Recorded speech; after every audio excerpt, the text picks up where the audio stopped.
Game Developer IGDX Conference 2022.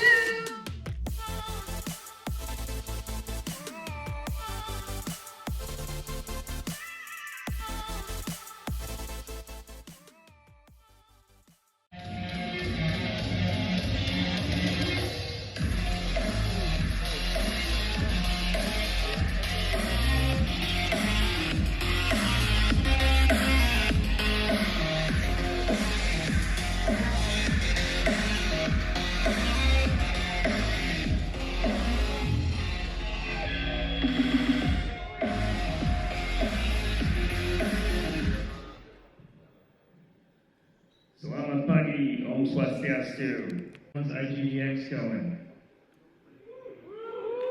Alright. Yeah, my first time here, and I gotta say, I'm really inspired, energized by the energy. Really fantastic. So hopefully I'll get invited back next year. So without further ado, let's dive in. First question for everyone is, can you tell us a little bit about yourselves and your company? Maybe starting with Pontus. So I'm instantly going to hand it over to you because my microphone's out of battery. So can somebody give me a new one? Maybe? Or I use this one? Okay. All right. Okay.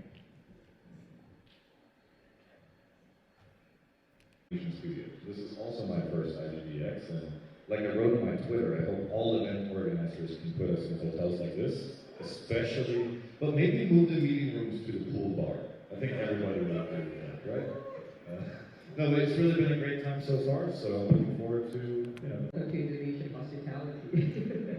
Hi everyone, my name is Irene Umar. I'm from Discovering Nusantara Capital. We started off for a few years, already more than 5 years, and I'm sure that you'll see a lot of ENC's portfolio. Last 7 years now, freshly entered, as a private equity investor into growth stage game development studios only. Our new entity called Jetapult invests and helps companies get to that $30 million, $50 million, $100 million sort of trajectory with not just capital, but also with very focused and dedicated support and help, along with publishing capabilities as well. So we're like a house which is built specifically for game development studios and nothing else. No game tech, no game platforms, and nothing beyond gaming. And we're excited to partner and work as an institutional co-founder with studios in emerging markets around the world. Thank you. Brilliant. Great to have you all here. It's like, why gaming? What attracts you to the space? And, why do you think others perhaps are not as keen to invest in gaming? What do you know that they don't? Yeah, so I mean, gaming is bigger than music and movie industry combined for those. And honestly, even learn, right? Like, there are a lot of people that actually put, like, being a guild leader in World of Warcraft on their resumes nowadays, which might seem crazy to non-gamers, but the reality is that you're leading 10 to 40 people, like, doing a huge raid, and it's actually very hard, which means that your brain is working and actually getting better. And a lot more studies are being done that shows that playing games in your teenage years actually makes you smarter because it stimulates your brain in different ways that you can't learn outside of entertainment. So I think that's the first thing, that human beings want to do this, but also it of course has very potential high return on investment. Because if a game really takes off, like Valheim or something like that, and potentially find some of the lovely publishers in here to help launch the games and make them even better, we will also de-risk our investment in the company. For me, what is there not to love about the people here, right? This is a representative of the gaming guys, and if we talk about entrepreneurs, we talk about something called as grit, right? I'm sure there are a lot of personal stories in this room or alone. In order to stay in the gaming, certain founders whose girlfriend even left them because they chose to be in esports, right, in early days. So the grit for a lot of game developers and people in the gaming industry, esports included, to stay in this industry and to go on, it takes grit. So as a VC who goes into founders, of course there are a lot of things that needs to be equipped, but if we look into, based on the 5, 6, 7 years of experience looking into this industry, a lot of the founders are great people. However, there was no doors being open, right? There was very limited doors being open because of the stigma on what gamer or game developers are, and that needs to change. Luckily, with the advent of esports, that have changed and opened up a lot of opportunities or doors, and people seeing that, oh, if you're in gaming, you can earn quite a lot of money, right? And so universities now have started to open doors to that, but that is thanks to the grit of the entrepreneurs here. So as a VC who wants to create an impact, it's a space that I would like to be in. And when we first started, the questions that we had from some of the, of course, valuation at that time was great. Yeah.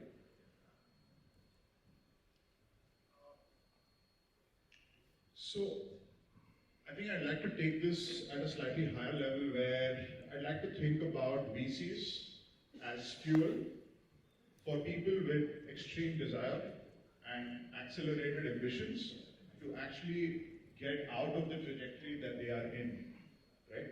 If you have that ambition, if you have that goal, and you need the kind of support that typically is not provided to you elsewhere, that's where VCs can really come in and help you get there, right? But along with that capital, there's a lot of nuance to business building, and taking those steps of support, especially in emerging markets, which is why a strong VC ecosystem is very important to help you take you there, right? That's something to be understood, and having open conversations. Yeah. No, fantastic. Thanks for those answers. I think that's, and I think in that analogy of long-term relationship and marriage, I think it's also you can pick up there's a lot of love for the industry and a lot of love for people in the industry, which is fantastic, right? And I think that's what makes all this work. Okay, so next question, kind of building on that. So what not to make an investment? What do you really look for? For the folks in this room, if they're trying to pitch themselves to you, what should they be highlighting?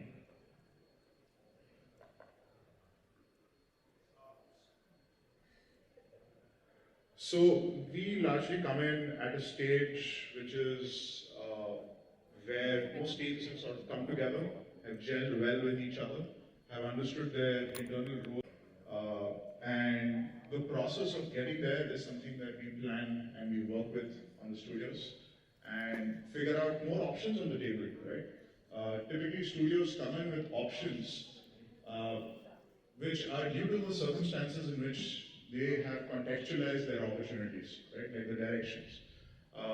We like to think beyond that, right? Like we like to free up their mindset to build more, create better, and think big, right? And we take that as a journey, right? Like even before signing anything, even before going into diligence and working with them and deploying capital, we take time to figure out what is a common direction that we could work towards. And that's important to have as a conversation, whether you're working with accelerators, financiers, angel investors, VCs, or publishers, right? I mean, first of all, you need to have a company set up, because a lot of the indie developers we talk to don't have a company. We need your company certificates, if you have tax records and stuff like that, that's great, but honestly, I think any one of us have a checklist, so if you reach out to one of us, we can just send you that checklist so you can be prepared for other people. I don't mind, it's not a disclosed checklist. Every investor will ask you this eventually. But somebody as early as us, we invest in something called a convertible loan or a convertible note or a safe agreement, which means that we don't need as much details as other companies. And the reason we do this is because we invest so early where it might be too expensive with legal fees to build new shareholder agreements and new articles. One who talks a lot, right? But don't deliver as much. That's one of the things that I'm sure all three of us look at, right? For the lack of better words, we don't like people who do bullshit, right? We like people who can do the work. So that. That's when we like to come in. But our sweet spot is $1 million to $2 million in revenue. Having said that, I think by the time you reach there, you probably have gone through cycles of determining what it takes to build a business, what it takes to really strategize and put together your thoughts on paper and to execute that to some extent. And if you Friendly. Yeah. Nobody? Going once, going twice. What about you? Do you have a last one from yourself, not from the list? Myself. I was kidding. Yeah. How do I get funded for my game? Just kidding. No, thanks so much, everyone. Really great having you all here, and huge thank you to the audience for your attention, and hope everyone has a great IGDA for hosting us here, and for all of y'all to bring us down here and get to speak with you and potentially build incremental relationships, right? I've been in PC for the last 7 to 10 years now, and during this period of time I've understood that, you know, the first conversation is not necessarily the time where you strike a deal, right? It's a process, that relationship, it actually goes back to flirting and dating, and then it eventually materializes. Yeah. Oh, that's Josh over there flirting with the music. Yeah. There we go. Yeah, sometimes you break up and make up, right? Oh, dear. That's part of the process too. Yeah, no, thank you everyone, and hopefully one of you becomes our first Indonesian investment, because we haven't done one yet. So, yeah. Thank you so much, everyone. Thank you.